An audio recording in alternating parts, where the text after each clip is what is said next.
Para po ito sa energy ni Cancer, Pisces, Scorpio ngayong 7 to October 15. October 7 to October 15. Yung pong bago sa ating channel, pakiclick po yung bell dyan para ma-update kayo sa ating reading. Yung mga naka-resonate po dyan, thank you po at thank you po sa inyong pagsubaybay, sa inyong tiwala at sa patuloy niyong pagsuporta sa aking channel. Thank you po. Hindi pa po ang energy ngayon. October 7.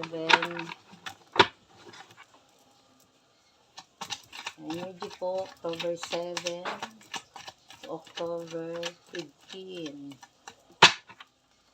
Ano po ang energy nila ngayon?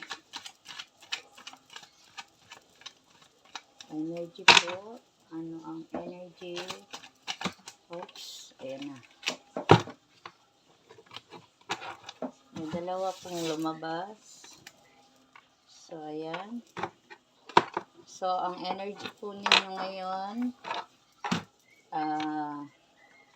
meron po dito na may magbibigay sa inyo at may mag-aalok. Pwede rin po dito na may magpo-propose. Meron din po sa inyo na makikipag-share o ano man po itong energy na to sa inyo. Meron po na 6 of Wands. Ayan.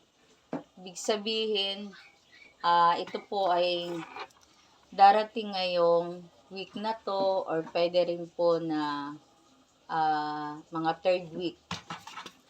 Meron po dyan na mga, kung ano man dyan yung energy ninyo, kunin nyo na lang po kung para sa inyo yan. Merong magpo-propose dyan, meron din pong mag-aalok, may magbibigay, may makikipag-share sa inyo. Kung mga para sa inyong karelasyon or meron din kayo dito na malayong lugar, pwede kayo ditong long distance relationship, meron siyang pwede na siyang mag-alok sa inyo ng pagpo-propose. Ayan. Meron dito na ayan, meron kayo dito na biglang naaalala, may namimiss. Meron kayo dito na siguro matalik ninyo diyang kaibigan or meron kayo diyang kapatid na namimiss ninyo dyan na isa na siyang spirit. Yung kumbaga siya ay meron na siya, kumbaga nasa kabilang buhay na siya. Meron dito na The Hangman. Ayan. Meron dito na may pag-alala, panghihinayang. Ano yung mga pag-aalala ninyo, panghihinayang? Siguro nanghihinayang kayo dito sa tao na to, na ipinanghihinayangan kayo sa taong nawala sa inyo. Merong ganon, na sa pakiramdam ninyo ngayon ay parang mag-isa na lang kayo, Cancer, Pisces, Scorpio, water sign. Ayan. Medyo parang nahihirapan kayo dito. Meron dito na Page of Pentacles. Ayan. Yung mga nahang ninyo dito, medyo ano dito. Nakakaramdam kayo dito ng medyo ano dito sa financial ngayon. Ayan, medyo ayan, nakakaramdam kayo dito ng pagod. Pagod, sobrang pagod. Ang laki ng pagod ninyo dito. Parang ang dami-dami ninyo ditong sobrang obligasyon. Maraming pagod. So, ayan, lagyan natin ng Ano pa ang energy ninyo? Ayan, 'di ba? Meron kayo dito na Five of Pentacles. Ayan, nakakaramdam kayo dito ng pagod. Medyo nahihirapan kayo ngayon sa inyong kaperahan. Siguro kung sa trabaho ninyo dyan, medyo nahihirapan kayo dyan sa inyong trabaho. Pwede rin dito na nahihirapan din kayo dito kasi maliit yung sweldo ninyo. Naghahanap kayo ng dagdag kita or naghahanap kayo ng isang company dyan na medyo mataas yung sweldo. Or pwede rin kayo dito na marami kayo ditong pinagbabayaran dito. Ayan, marami kayong mga obligasyon na ginagawa, water sign, Cancer, Pisces, Scorpio. Sobrang pagod na pagod kayo dito. Medyo nahihirapan kayo dito. Kasi parang na-stuck kayo dito. Kaya medyo parang nararamdaman niyo yung pagod dito. Kasi dito sa inyong kaperahan. Siguro dito sa inyong, kung may tindahan kayo dito, medyo mahina ang kita. Yan. Kaya sobrang pagod ninyo dito. Nakakaramdam kayo dito ng pagod at nahihirapan kayo dito. Na-stuck kayo dyan. Cancer, Pisces, parang hindi kayo dito makagalaw. Ayan. Meron kayong Nine of Pentacles. Meron darating na ayan, may parating kayo dito na maliit man yan or malaki. Siguro ito yung mga yung nag-aalok na to sa inyo. Ito yung energy nga ninyo. Siguro yun yung mga parating na yan na bagong makakatulong sa inyo, sa inyong financial, sa inyong kaperahan, kung kayo nahihirapan. Dito kayo, merong sigurong tao sa inyo na mag-aalok kung ano yung oportunidad na ito na makakatulong doon sa inyong financial, sa inyong kaperahan. Ayan, di ba? Lumabas ulit. Merong magbibigay, merong mag-aalok. Meron kayo dito na Four of Cups. Ayan. Medyo parang kayo dito, yung parang hindi kayo dito parang kontento do sa nag-aalok na to. Parang may pagdududa na medyo nag-iisip kayo dito, medyo nagdududa kayo. Kasi naiista kayo dito sa pagod ninyo dito sa inyong mga pinoproblema ninyo dito sa financial. Kaya medyo parang nahihirapan kayo ditong kumilos. Cancer, Pisces, Scorpio, wag sabing maingay. Cancer, Pisces, Scorpio. Ano pa? Ayan. Meron kayo dito na yung mga ninyo dito, yung mga tawag dito ay yung mga spirit ninyo dito mismo lalapit dito. Kasi nahihirapan ka na dito. So hihingi ka sa kanila ng parang sabihin na saklolo. Hihingi ka sa kanila dito ng tulong. Ayan, maraming mga spirit na lalapit sa iyo dito para ikaw dito ay matulungan, maprotektahan yung inyong pagka-pagod. Kasi sobrang pagod na kayo dito Pag nakakaramdam na kayo ng sobrang pagod, parang hindi na kayo makagalaw dito, nai-stuck na kayo dito, meron kayong the Hangman. Meron kayo dito na the Hierophant. Ayan. Meron kayo dito na may taong or kayo ang mas makikilala or may tao kayo na mataas na tao na lalapitan ninyo, hihingi kayo dito siguro ng tulong, pwede rin dito na kayo ang hihingan dito ng tulong. O ano pang energy nyo? Cancer, Pisces, Scorpio, water sign. Ito kasal. Cancer, Pisces, Scorpio. Ano pa yung energy ninyo? Oops. Oops. Ay, ang dami. Diyos po, namatay ang ating ilaw. Kasi nagpatak yung ating, nagwawala ang ating baraha. Kasi sa inyong energy.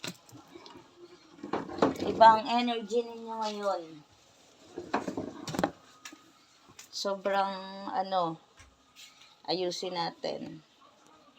Ayan. Medyo nahihirapan kayo dito sa inyong dito. Kaya may mga lalapit yan ng mga spirit diyan na para kayo ay maprotektahan. Diyan sa inyong nararamdaman na pagod. Meron dito na may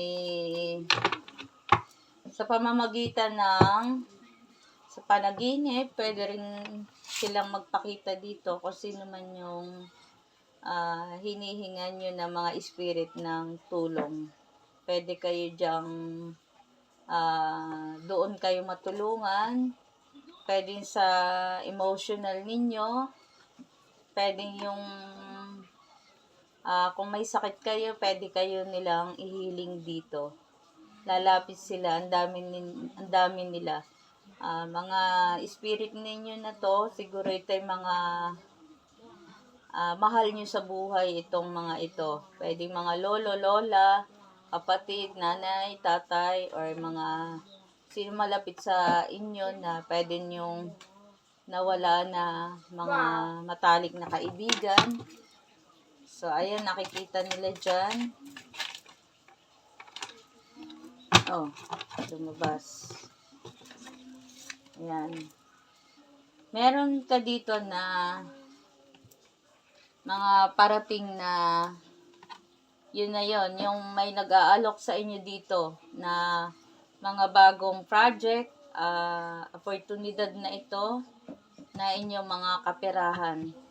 Sisimulan ninyo ito. Ayan, meron success. Ayan, medyo makikita mo dyan, may 4 of Wands dito may success. Makikita mo na dito yung inyong pinaghirapan, yung inyong pinagpaguran. Medyo makikita ninyo dyan yung lahat ng mga pwede ninyong mga minanifest dyan ay dito, medyo ang mga spirit na yan, ayan, medyo magpaparamdam sila dyan sa inyo na medyo tutulungan kayo dyan kung kayo ngayon ay nahihirapan dito. Ayan, di ba? May temperance. Ayan, magpo-provide ang angels ninyo para ibigay yung mga pangangailangan ninyo dyan. Ayan, di ba? Siya yung magpupuno ng mga kung ano man yung mga pangangailangan ninyo na kasi sasakluluhan kayo dyan. Ayan, nakita nyo dyan, oh. Siya yung magpupuno dito. Kung ikaw ay napapagod, ayun, sabi nga, kung ikaw ay napapagod o nauuhaw, sila yung magpo-provide sa iyo. Ayan. Para maibsan yung inyong pagod at ang inyong uhaw. Ayan. Ang mga angels ninyo ang magpoprotekta sa inyong mga kung ano man yang mga nararamdaman ninyo dyan. Kung ano man yung mga inyong nagpapahirap sa inyo dyan. Ayan. Andyan ang inyong mga angel at ang inyong mga spirit guide dyan. Yung mga taga-bantay nyo, sila ang nagpoprotekta sa inyo dahil dito ay may mga meron ka dito ng mga pwedeng ipagpahinga ng maibsan yung inyong pagod na ito. Ayan. Merong 8 of Swords dito. Ayan. Diba? Merong Ace of Swords dyan. Meron ka dito na naakala mo wala nang katapusan itong mga dinadala mong problema or dinadala mong kahirapan dito. Medyo ito ay magkakaroon ng isang pagtatapos. Kasi dito ay may sisimulan ka dito para dito sa iyong mga kaperahan.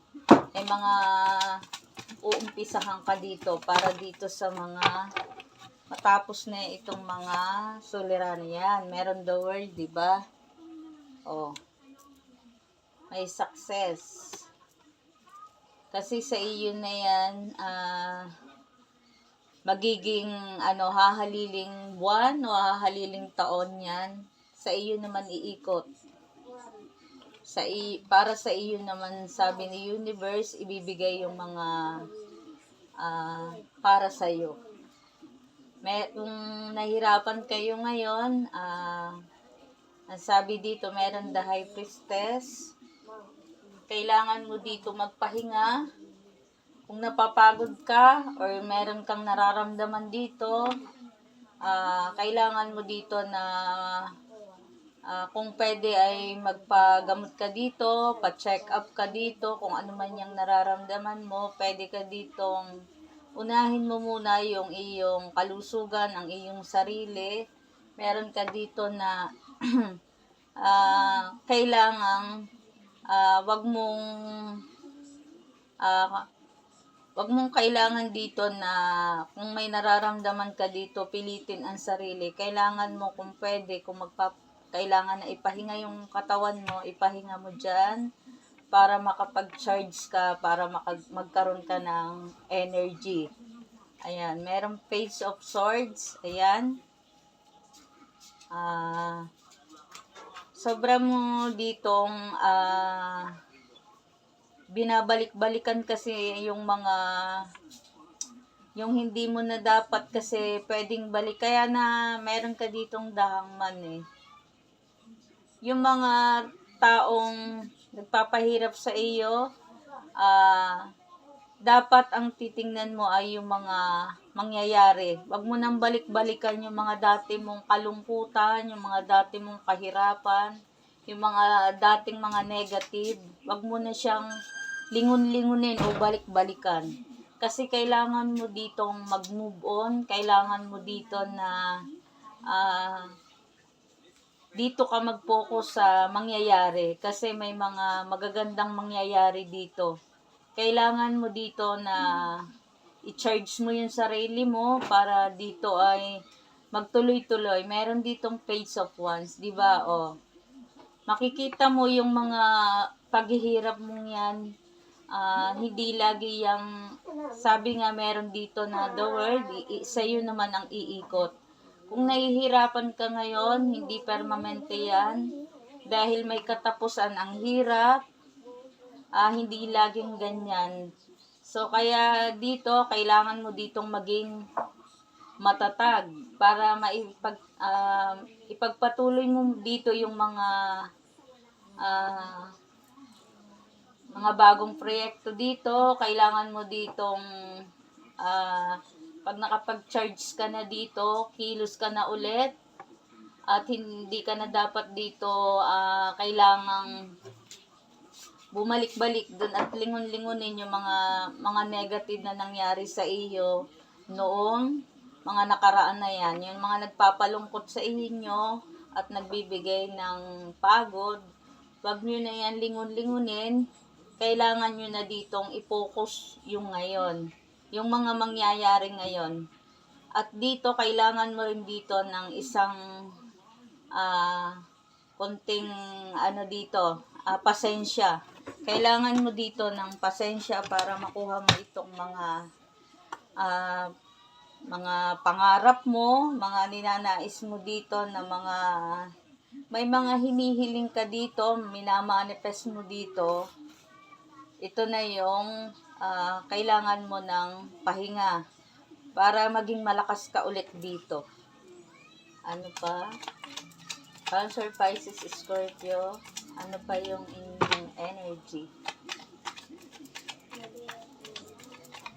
Cancer, Pisces, Scorpio. O, di ba? Meron the Chariot. Ayan, di ba? Makukuha mo yung mga makukuha mo yan. Lahat ng mga pangarap mo na yan. Ibig sabihin yan, maging ano ka lang dito, patuloy mo lang yung tiwala mo dito kay universe. At dito ay kailangan mo rin, kung hindi mo na kaya, nakakaramdam ka na ng sobrang pagod, humingi ka dito ng tulong, saklolo sa iyong mga angel at dito sa mga spirit guide mo. Kaya ito ang inyong energy, Cancer, Pisces, Scorpio, water sign. Ayan, good luck sa inyo at God bless.